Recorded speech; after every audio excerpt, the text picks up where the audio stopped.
good afternoon. We're gathered here today on the traditional territory of the signatories of Treaty 7, and I acknowledge the Métis people who share a deep connection to this land. I am grateful for all of the stewards of this land who came before me. My name is Sarah Elmeligi, and I am the Alberta NDP candidate for Banff-Kananaskis. I am joined here today by Dr. Brendan Flowers, a family doctor here in Canmore, and Lisa DeSoto, the Executive Director for the Canmore Community Housing. I'm also joined by Joe Ceci, a two-term MLA, former City Councillor and social worker. He knows the issues we're here to address today so well, and I want to thank you, Joe, for coming out here today to support this important commitment. Every Albertan deserves a safe and affordable place to call home. Affordable housing is good for families of all shapes and sizes, and it's good for the economy. We are witnessing firsthand how lack of affordable housing in Banff-Kananaskis impacts our economy. Banff and Canmore continue to face one of the worst staffing shortages in Alberta, in part because of the lack of affordable housing. Many of the seasonal and part-time staff who keep our economy moving have had a hard time finding a place to live here. They can't make this place home, and that's bad for our economy. Even worse, we're losing youth that want to call the Bow Valley home simply because they can't afford a home and to put roots down. Even in my own family, I know that my two daughters will inevitably move away because there is just no way they could move out and afford a place on their own. The UCP's lack of investment in affordable housing has increased homelessness.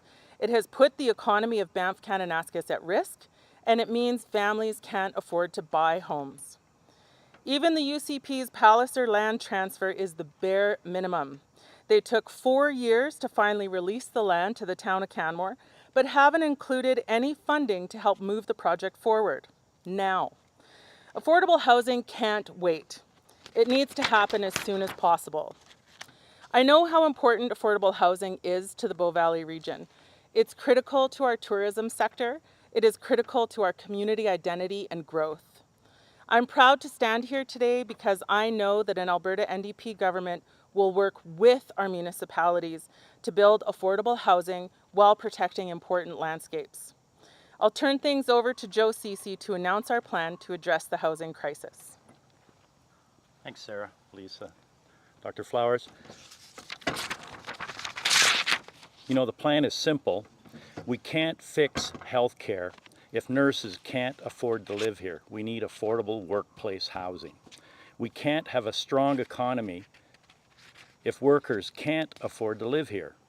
And our kids can't stay here if they can't afford a future here. We have to have a competitive offer. We have to. And that means homes for Albertans that they can actually afford. That's why the Alberta NDP will provide 40,000 more Albertans access to housing within our first term, should we form government. We will build more than 8,500 affordable homes and increase rental assistance to support 11,000 more households. And we'll prioritize affordable housing here in the Bow Valley.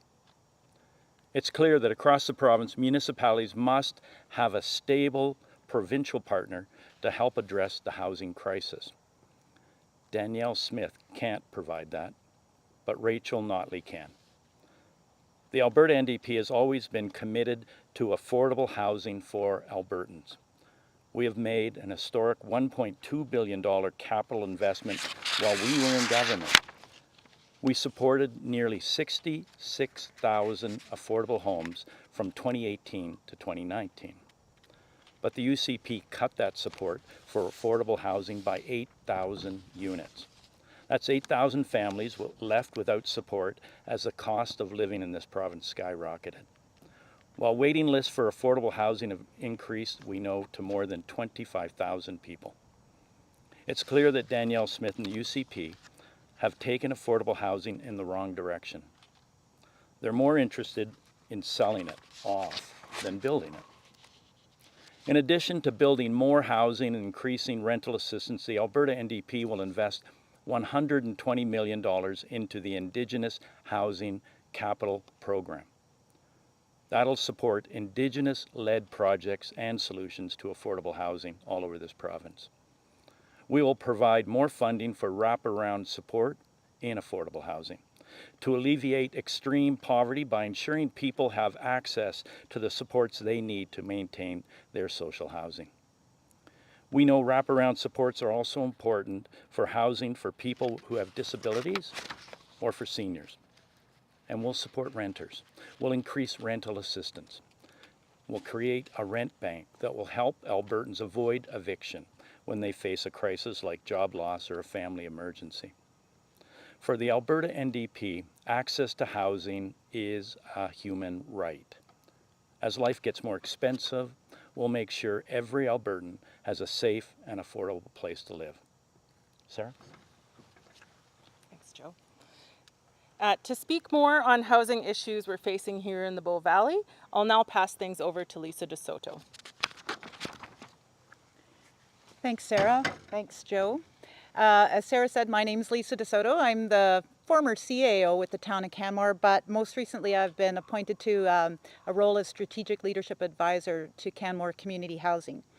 And Canmore Community Housing is a not-for-profit corporation that runs a vital program in Canmore called Vital Homes. And that program provides below-market rents and home ownership opportunities to resident workers in Canmore. The organization's been around for 20 years, and I've been with the town for over 25 years, and I've never seen the problem this bad. We have over 142 people on the wait list for our rental program and over 170 people on the wait list for our home ownership program, and that is a larger wait list than our actual housing portfolio. So the numbers grow every week. We continue to do intakes every week, but we're not building the supply that's needed to meet the demand or the need. So we're losing young families, as Sarah mentioned, because when it comes time to put down roots, they don't want to live with roommates. They get priced out and they're forced to leave. And so we need a better plan, a plan that will keep families in the community, a plan that will sustain community and help to sustain the future of the Bow Valley. So thank you. Thank you, Sarah. Thanks, Lisa, for sharing what you're seeing on the front lines of this housing crisis. And now I'd like to bring up Dr. Brendan Flowers, a local family doctor, to talk about how the housing crisis is impacting healthcare staff. Thanks, Sarah. Thanks, Joe. Thanks, Lisa. My name is Dr. Brendan Flowers. I'm a family physician here, and I run a family clinic in town as well. We desperately need nurses, physicians, and healthcare staff in Canmore. For a few weekends in February, nursing shortages led to our OR closures. This forced families to travel to Calgary for their obstetrical care. If we don't do something now about housing, we will see more of these closures. Without affordable housing, we can't retain or recruit the needed staff for our hospital and our clinics.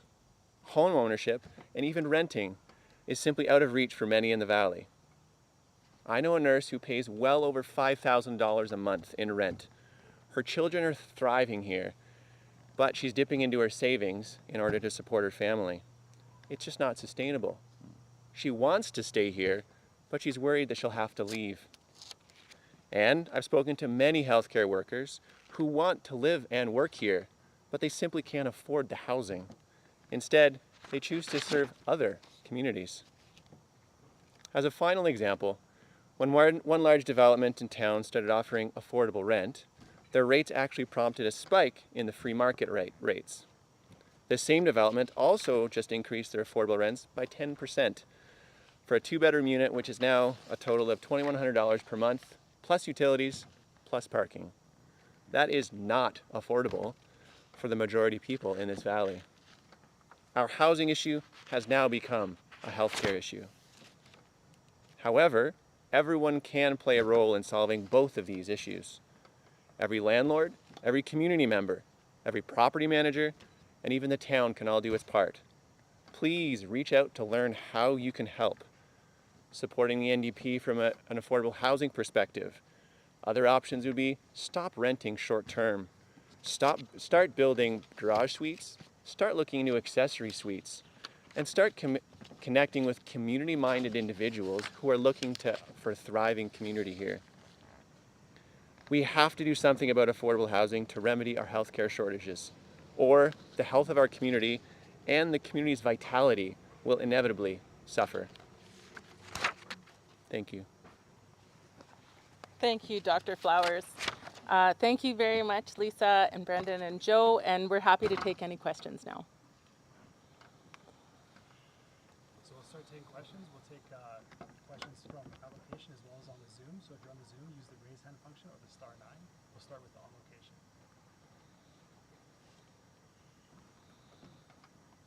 Paula Duhacek with CBC Calgary.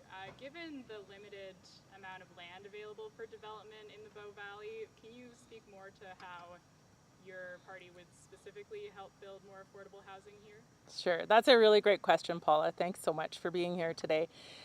You know, our approach really is always going to be a multi-stakeholder approach, and our intention is to work with the municipalities of Canmore and Banff and other stakeholders in the community to identify where the most appropriate parcels might be for the development of affordable housing. This is also a really big community issue, and so engaging the community in those decisions I think is also really important. And so all I can say at this time is that we would engage in a very collaborative approach with the community and the municipalities to figure out where is the best place to build these units. Right. And as well, I wondered, do you have any thoughts on what you might do to preserve existing affordable housing, say like apartments, low-rise buildings, things like that already exist here? Yeah, you know, I think once we start to talk about supporting existing units, we really start to venture into territory that belongs to the municipality and the town of Canmore or the town of Banff decision making. So our role as a province is to help support the municipalities, but really to avoid stepping on any toes, so to speak. So again, I'm just coming back to that collaborative approach and working with the municipalities to identify what supports they need from the province and then championing those needs forward in a provincial setting. So we'll go online. Jason Herring, you should be able to see the screen.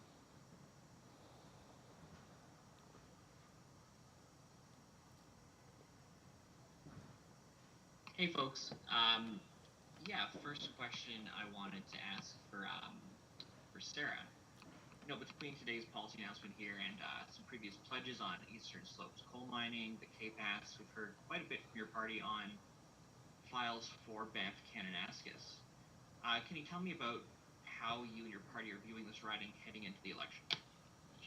Well, the Banff-Kananaskis riding, I mean, I might be a little biased here, but it's pretty important provincially. The Banff-Kananaskis riding has been my home for a long time, and so obviously I have some bias there, which I think serves me well. But provincially, this riding generates a significant contributor to the economy through tourism. We also have some really unique issues here in the Bow Valley that I think we can learn from across the province. So this riding is important in this election time, and I think that we really need to be sure to select the best candidate who can represent the needs of the riding from its diverse communities from the west and to the east. And I think that that's me. Am I allowed to say that? Yeah, yeah. Does that answer your question? Yeah, thanks, Sarah. But I will ask a follow-up for Sure. Lisa, if I could, which is, you know, Lisa, wondering kind of as long-term CEO of Canmore, if you can talk about what issues or areas you hope to see a new government address when they take office, regardless of which party wins on May 29th. Yes, excellent question. And I'm no longer the CAO, so just confirmation that I'm the former CAO. I've been retired for a year now. But when I was working with the municipality, we were advocating strongly for something we call the resort municipality status.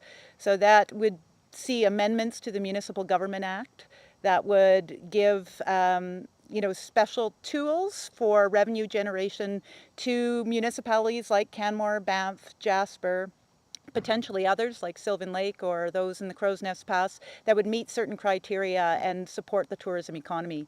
And those revenue tools might support the infrastructure development and encourage things like affordable housing.